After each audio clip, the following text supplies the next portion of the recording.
DK Shivakumar ಅವರ ಹೊಸ ಸಂಪುಟವನ್ನ ಸೇರುವಂತವರು ಯಾರ್ಯಾರು?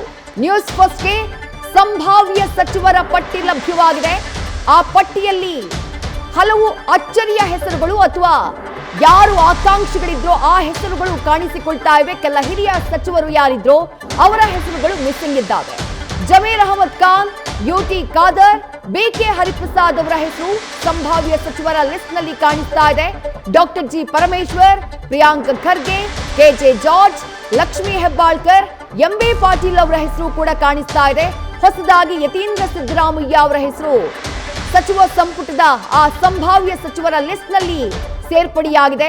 ಸತೀಶ್ ಜಾರಕಿಹೊಳಿ ಅವರು, ರೂಪಾ ಶಶಿಧರ್, ಹಿರಿಯ ಸಚಿವರಾಗಿದ್ದಂತಹ ಮುನಿಯಪ್ಪ ಅವರ ಬದಲಾಗಿ ಅವರ ಪುತ್ರಿ ರೂಪಾ ಶಶಿಧರ್ ಅವರ ಹೆಸರು ಕಾಣಿಸಿಕೊಳ್ತಾ ಇದೆ.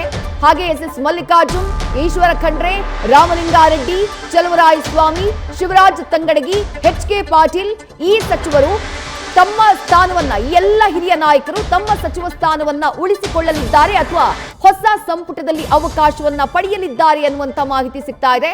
ಹಾಗೆ ಕೆ ಪಾಟೀಲ್ ಅವರು ಜೊತೆಗೆ ಬಂಗಾರಪೇಟೆ ನಾರಾಯಣಸ್ವಾಮಿ ಅವರಿಗೆ ಅವಕಾಶ ಸಿಗಬಹುದು ಅನ್ನುವಂಥ ಮಾಹಿತಿ ಲಭ್ಯವಾಗ್ತಾ ಇದೆ. ಸಂಭಾವ್ಯ ಸಚಿವರ ಪಟ್ಟಿ ನ್ಯೂಸ್ ಫಸ್ಟ್ಗೆ ಲಭ್ಯ ಆಗಿರೋದು. ಬಟ್ ಅದರಲ್ಲಿ ಯಾರ ಹೆಸರು ಮಿಸ್ಸಿಂಗ್ ಇದೆ ಹಾಲಿ ಸಚಿವರಾಗಿದ್ದಂಥವರದ್ದು ಅಂತ ನೋಡಿದ್ರೆ ಮಹದೇವಪ್ಪ ಅವರ ಹೆಸರು ಕಾಣಿಸಿಕೊಳ್ತಾ ಇಲ್ಲ. ಕೆಎಚ್ ಮುನಿಯಪ್ಪ ಅವರ ಬದಲಾಗಿ ಅವರ ಪುತ್ರಿ ರೂಪಾ ಶಶಿಧರ್ ಅವರ ಹೆಸರು ಕಾಣಿಸಿಕೊಳ್ತಾ ಇದೆ. ಕೃಷ್ಣ ಬೈರೇಗೌಡ ಅವರ ಹೆಸರು ಕಾಣಿಸಿಕೊಳ್ತಾ ಇಲ್ಲ. ದಿನೇಶ್ ಗುಂಡೂರಾವ್ ಅವರ ಹೆಸರು ಕಾಣಿಸಿಕೊಳ್ತಾ ಇಲ್ಲ. ಆರ್.ಬಿ. ತಿಮ್ಮಾಪುರ್ ಅವರ ಹೆಸರು ಕಾಣಿಸಿಕೊಳ್ತಾ ಇಲ್ಲ. ಹಾಗೆ ಇನ್ನು ಕೆಲವು ಹಿರಿಯ ನಾಯಕರು ಯಾರಿದ್ರು ಅವರ ಹೆಸರುಗಳು ಲಿಸ್ಟ್ ನಲ್ಲಿ ಕಾಣಿಸ್ತಾ ಇಲ್ಲ.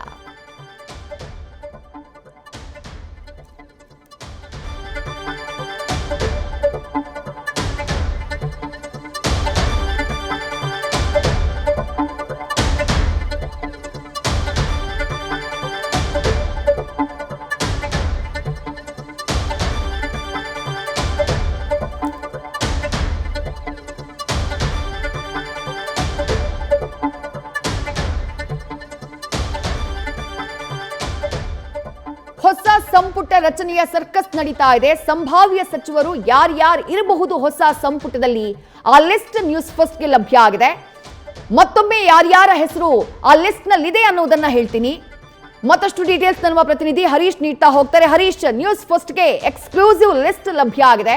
ಕೆಲವು ಆಕಾಂಕ್ಷಿಗಳು ಯಾರು ಬಹಳ ದಿನಗಳಿಂದ ಲಾಬಿಯನ್ನ ಮಾಡ್ತಾ ಇದ್ರು ಅವಕಾಶವನ್ನ ಪಡೆಯುವಲ್ಲಿ ಸಕ್ಸಸ್ ಆಗಿದ್ದಾರೆ. ಬಟ್ ಬಹುತೇಕ ಈ ಹಿಂದಿನ ಸಂಪುಟದಲ್ಲಿದ್ದಂತಹ ನಾಯಕರ ಹೆಸರೇ ಕಂಡು ಬರ್ತಾ ಇದೆ. ಬಟ್ ಅದರ ಜೊತೆಗೆ ಮತ್ತೊಂದಿಷ್ಟು ಪ್ರಮುಖ ನಾಯಕರ ಹೆಸರು ಲಿಸ್ಟ್ ನಲ್ಲಿ ಮಿಸ್ಸಿಂಗ್ ಕಾಣಿಸ್ತಾ ಇದೆ. ಇದೇ ಫೈನಲ್ ಇನ್ನು ಎಷ್ಟು ಜನರಿಗೆ ಅವಕಾಶ ಸಿಗುವಂತಹ ಸಾಧ್ಯತೆ ಇದೆ? ಯಾರ್ಯಾರು ಅವಕಾಶವನ್ನ ಕಳ್ಕೊಳ್ಳಲಿದ್ದಾರೆ? ಹರೀಶ್, ಬಹಳ ಮುಖ್ಯವಾಗಿರುವಂತದ್ದು ಈ ಹಿಂದೆ ಸಿದ್ದರಾಮಯ್ಯ ಸಂಪುಟದಲ್ಲಿದ್ದಂತ ಒಂದಷ್ಟು ಮಂದಿ ಕೂಡ ಈ ಕ್ಯಾಬಿನೆಟ್ ಅಲ್ಲಿ ಮುಂದುವರಿಯುತ್ತಾರೆ ಅಂತ ಹೇಳಲಾಗ್ತಿದೆ. ಸೊ ಜೊತೆಗೆ ಈಗ ಈ ಹೊಸ ಕ್ಯಾಬಿನೆಟ್ ನಲ್ಲಿ ಹೊಸ ಮುಖಗಳು ಕೂಡ ಅವಕಾಶ ಕೊಡೋದಕ್ಕೆ ಸಿದ್ಧತೆಗಳು ನಡೆದಿದೆ ಅಂತ ಹೇಳಲಾಗ್ತಿದೆ. ಅಂದ್ರೆ ಒಂದು ಮುನಿಯಪ್ಪ ಅವರ ಬದಲಿಗೆ ಅವರ ಪುತ್ರಿ ರೂಪಾ ಶಶಿಧರ್ ಅವರಿಗೆ ಒಂದು ಅವಕಾಶ ಸಿಗುತ್ತೆ ಅಂತ ಹೇಳಲಾಗ್ತಿದೆ.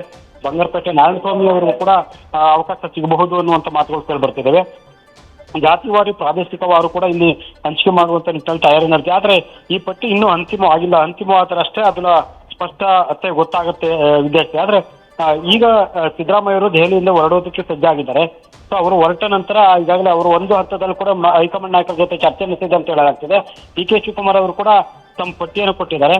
ಆದ್ರೆ ಹೈಕಮಾಂಡ್ ನಾಯಕರು ಆ ಪಟ್ಟಿಯನ್ನು ಅಂತಿಮಗೊಳಿಸಬೇಕಾಗತ್ತೆ. ನಾಳೆ CLP ಸಭೆ ಮುಗಿದ ಬಳಿಕ ಅದು ಸಚಿವ ಸಂಪುಟ ರಚನೆಗೆ ಸಂಬಂಧಪಟ್ಟಂಗೆ ಯಾರ್ಯಾರು ಅನ್ನುವಂತ ಸ್ಪಷ್ಟ ಚಿತ್ರಣ ಸಿಗಲಿದೆ ವಿದ್ಯಾರ್ಥಿ. ಹರೀಶ್, ಈಗ ಹೊಸ ಈ ಒಂದು ಸಂಭಾವ್ಯರ ಲಿಸ್ಟ್ಗೆ ನ್ಯೂಸ್ ಫಸ್ಟ್ಗೆ ಲಭ್ಯ ಆಗಿದೆ. ನೀವು ಫೈನಲ್ ಆಗಿಲ್ಲ ಅಂತ ಹೇಳಿದ್ರಿ. ಇನ್ನು ಕೆಲವು ಸಚಿವರ ಹೆಸರು ಅದ್ರಲ್ಲಿ ಆಡ್ ಆನ್ ಆಗಬಹುದು, ಕೆಲ ಹೆಸರು ಆಡ್ ಆನ್ ಆಗಬಹುದು ಅಥವಾ ಇನ್ನು ಕೆಲವರ ಹೆಸರು ಡಿಲೀಟ್ ಆಗಬಹುದು. ಬಟ್ ದೆನ್ ಕುತೂಹಲ ಮೂಡ್ತಾ ಇರೋದು ಮುನಿಯಪ್ಪ ಅವರ ಹೆಸರು ಕಾಣಿಸಿಕೊಳ್ತಾ ಇಲ್ಲ. ಅವರ ಬದಲಾಗಿ ರೂಪಾ ಶಶಿಧರ್ ಅನ್ನೋದನ್ನ ಉಲ್ಲೇಖ ಮಾಡಿದ್ರಿ. ಬಟ್ ಮಹದೇವಪ್ಪ ಅವರ ಹೆಸರಿಲ್ಲ. ಕೃಷ್ಣ ಬೈರೇಗೌಡರು, ಹಾಗೆ ದಿನೇಶ್ ಗುಂಡೂರಾವ್ ಅವರು, ಆರ್.ಬಿ. ತಿಮ್ಮಾಪುರ್ ಅವರು, ಸಂತೋಷ್ ಲಾಡ್, MC ಸುಧಾಕರ್, ಬೈರತಿ ಸುರೇಶ್ ಈ ಹೆಸರುಗಳು ಕೂಡ ಕಾಣಿಸಿಕೊಳ್ತಾ ಇಲ್ಲ. ಇದು ಕುತೂಹಲವನ್ನ ಕೆರಳಿಸ್ತಾ ಇದೆ. ಹರೀಶ್, ವಿಜಯಶ್ರೀ, ಯಾಕಂದ್ರೆ ಒಂದಷ್ಟು ಜನ ದಿನೇಶ್ ಗುಂಡೂರಾವ್ ಆಗಿರ್ಬೋದು, ಬೇರೆ ಒಂದಷ್ಟು ಜನ ನಾಯಕರನ್ನ ಪಕ್ಷ ಸಂಘಟನೆ ತೊಡಗಿಸಿಕೊಳ್ಳುವ ನಿಟ್ಟಿನಲ್ಲಿ ಮೊದಲು ಮಾತುಕತೆ ಆಗಿದೆ ಅನ್ನುವಂತ ಮಾತುಗಳು ಬರ್ತಿದ್ರು. ಸೊ ಅಂತಿಮವಾಗಿ ಕೂಡ ಈಗ ಯಾರನ್ನ ತೆಗೆದುಕೊಳ್ತಾರೆ ಅದನ್ನ ಕೈ ಬಿಡ್ತಾರೆ ಅನ್ನುವಂತ ನಿಟ್ಟಿನಲ್ಲಿ ಸಾಕಷ್ಟು ಕುತೂಹಲ ಇದೆ. ಆದ್ರೆ ಹೈಕಮಾಂಡ್ ಚುನಾವಣೆಯನ್ನು ಗಮನದಲ್ಲಿಟ್ಬಿಟ್ಟು ಸಂಪುಟ ಪುನಃ ರಚನೆಯನ್ನ ಮಾಡುವಂತ ನಿಟ್ಟಿನಲ್ಲಿ ಆಗುತ್ತೆ. ಅದಾದ ನಂತರ ಸ್ಪಷ್ಟ ಚಿತ್ರಣ ಸಿಗಲಿದೆ. ಆದ್ರೆ ಬಲ್ಲ ಮೂಲಗಳ ಪ್ರಕಾರ ಈಗ ಒಂದಷ್ಟು ಜನ ಕೈ ಬಿಡುವಂತ ನಿಟ್ಟಿನಲ್ಲಿ ಅಂದ್ರೆ ಮಹಾದೇವಪ್ಪ ಆಗಿರ್ಬೋದು, ಮತ್ತೆ ರಹೀಮ್ ಖಾನ್ ಆಗಿರ್ಬೋದು, ಜೊತೆಗೆ ದಿನೇಶ್ ಗುಂಡೂರಾವ್ ಆಗಿರ್ಬೋದು, ಸೊ ಬೇರೆ ಬೇರೆ ಸಂತೋಷ್ ಸೇರಿದಂತೆ ಹಲವರನ್ನ ಕೈ ಬಿಡುವಂತ ನಿಟ್ಟಿನಲ್ಲಿ ಕೂಡ ಚರ್ಚೆ ಆಗಿತ್ತು. Right, thank you Harish. ತಮ್ಮೆಲ್ಲ ಡೀಟೇಲ್ಸ್ಗೆ ನಮ್ಮ ಪ್ರತಿನಿಧಿ ಹರೀಶ್ ಮಾಹಿತಿಯನ್ನ ನೀಡ್ತಾ ಇದ್ರು. ಇದೇ ಲಿಸ್ಟ್ ಫೈನಲ್ ಅಂತಲ್ಲ, ಬಟ್ ಒಂದು ಸಂಭಾವ್ಯರ ಸಚಿವರು ಯಾರ್ಯಾರು ಆಗಬಹುದು, ಹೊಸ ಸಂಪುಟವನ್ನ ಯಾರ ಸೇರ್ಪಡೆ ಆಗಬಹುದು ಅನ್ನೋದಕ್ಕೆ ಸಂಬಂಧಪಟ್ಟ ಹಾಗೆ ಕಾಂಗ್ರೆಸ್ನ ಉನ್ನತ ಮೂಲಗಳಿಂದಲೇ ನ್ಯೂಸ್ ಫಸ್ಟ್ಗೆ ಲಭ್ಯವಾಗ್ತಾ ಇರುವಂತಹ ಮಾಹಿತಿ ಇದು. ಒಂದಂತೂ ಮಾಹಿತಿ ಇದೆ, ಹೈಕಮಾಂಡ್ ನಾಯಕರು ಮುಂದಿನ 20 ವರ್ಷಗಳ ಕಾಂಗ್ರೆಸ್ನ ಭವಿಷ್ಯವನ್ನ ದೃಷ್ಟಿಯಲ್ಲಿ ಇಟ್ಕೊಂಡು, ದೂರದೃಷ್ಟಿಯನ್ನ ಇಟ್ಕೊಂಡು ಹೊಸ ಸಂಪುಟವನ್ನ ರಚನೆ ಮಾಡಲಿದೆ. ಜೊತೆಗೆ ಹೊಸ ಸಂಪುಟವನ್ನ ರಚನೆ ಮಾಡ್ತಾರೆ. ಹೊಸ ನಾಯಕರಿಗೆ ಅವಕಾಶವನ್ನ ಮಾಡಿಕೊಡುವಂತಹ, ಹೊಸ ತಲೆಮಾರಿನ ನಾಯಕರಿಗೆ ಅವಕಾಶವನ್ನ ಮಾಡಿಕೊಡುವಂತಹ ಸಾಧ್ಯತೆ ಹೆಚ್ಚಿದೆ ಅನ್ನುವಂಥ ಮಾಹಿತಿ ಇದೆ.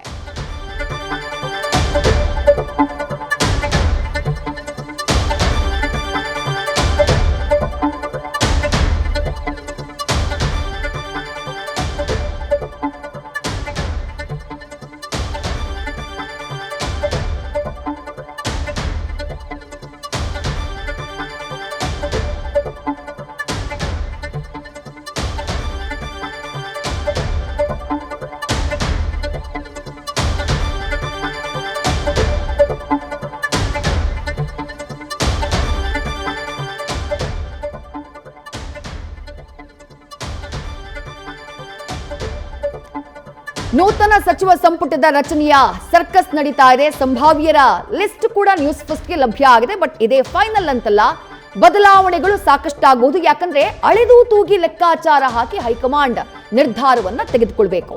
ಮುಂದಿನ 2 ವರ್ಷ ಕಾಂಗ್ರೆಸ್ಗೆ ಬಹಳ ಇಂಪಾರ್ಟೆಂಟ್. ಯಾಕಂದ್ರೆ 2028ರ ಚುನಾವಣೆ, ವಿಧಾನಸಭಾ ಚುನಾವಣೆ ಏನ್ ಬರುತ್ತೆ, ಅದಕ್ಕೆ ಪೂರಕವಾಗಿ ಕೆಲ ನಿರ್ಧಾರಗಳನ್ನ ತೆಗೆದುಕೊಳ್ಬೇಕಾಗತ್ತೆ.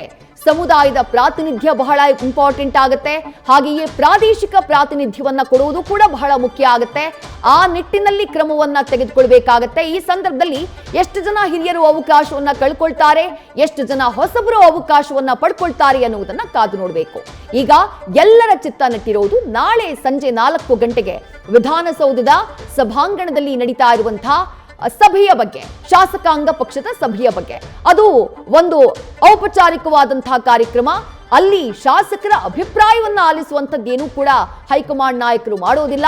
ಆಲ್ರೆಡಿ ಯಾರು ಮುಂದಿನ ನಾಯಕ ಅನ್ನೋದು ಡಿಸೈಡ್ ಆಗಿ ಹೋಗಿದೆ. ತಮ್ಮ ನಿರ್ಧಾರ ಏನಿದೆ ಆ ನಿರ್ಧಾರವನ್ನ ಶಾಸಕಾಂಗ ಪಕ್ಷದ ಸಭೆಯಲ್ಲಿ ತಿಳಿಸುವಂತಹ ಕೆಲಸವನ್ನ ಹೈಕಮಾಂಡ್ನ ನಾಯಕರು ಮಾಡ್ತಾರೆ. ಅದಾದ ಬಳಿಕ ಬಹುತೇಕ ಸೋಮವಾರ ನೂತನ ಮುಖ್ಯಮಂತ್ರಿಯಾಗಿ ಡಿಕೆ ಶಿವಕುಮಾರ್ ಅವರು ಪದಗ್ರಹಣವನ್ನ ಮಾಡಬಹುದು. ಅವರ ಜೊತೆಗೆ ಒಂದಿಷ್ಟು ಮಂದಿ ಸಚಿವರಾಗಿ ಪ್ರಮಾಣ ವಚನವನ್ನ ಸ್ವೀಕಾರ ಮಾಡಬಹುದು. ಸದ್ಯ ಉಭಯ ನಾಯಕರು ಕೂಡ ದೆಹಲಿಯಲ್ಲಿದ್ದಾರೆ. ಇನ್ನೇನು ಕೆಲವೇ ಕ್ಷಣಗಳಲ್ಲಿ ಬಹುಶಃ ಸಿದ್ದರಾಮಯ್ಯ ಅವರು ದೆಹಲಿಯಿಂದ ಹೊರಡ್ತಾರೆ. 3 ಗಂಟೆಗೆ ಅವರ ವಿಶೇಷ ವಿಮಾನ ಇರುವುದು ದೆಹಲಿಯಿಂದ ಬೆಂಗಳೂರಿನತ್ತ.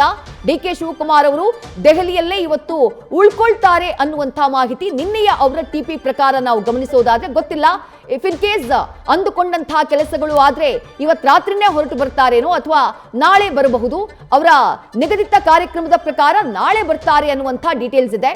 ನೋಡ್ಬೇಕು ಯಾವಾಗ ಡಿಕೆ ಶಿವಕುಮಾರ್ ಅವರು ವಾಪಸ್ ಆಗ್ತಾರೆ ಅಂತ ಹೇಳಿ. ಬಟ್ ಒಟ್ಟಾರೆಯಾಗಿ ಹೊಸ ಸರ್ಕಾರದ ರಚನೆ, ಹೊಸ ಸಚಿವ ಸಂಪುಟದ ರಚನೆ ಸದ್ಯ ಚುರುಕನ್ನ ಪಡ್ಕೊಂಡಿದೆ.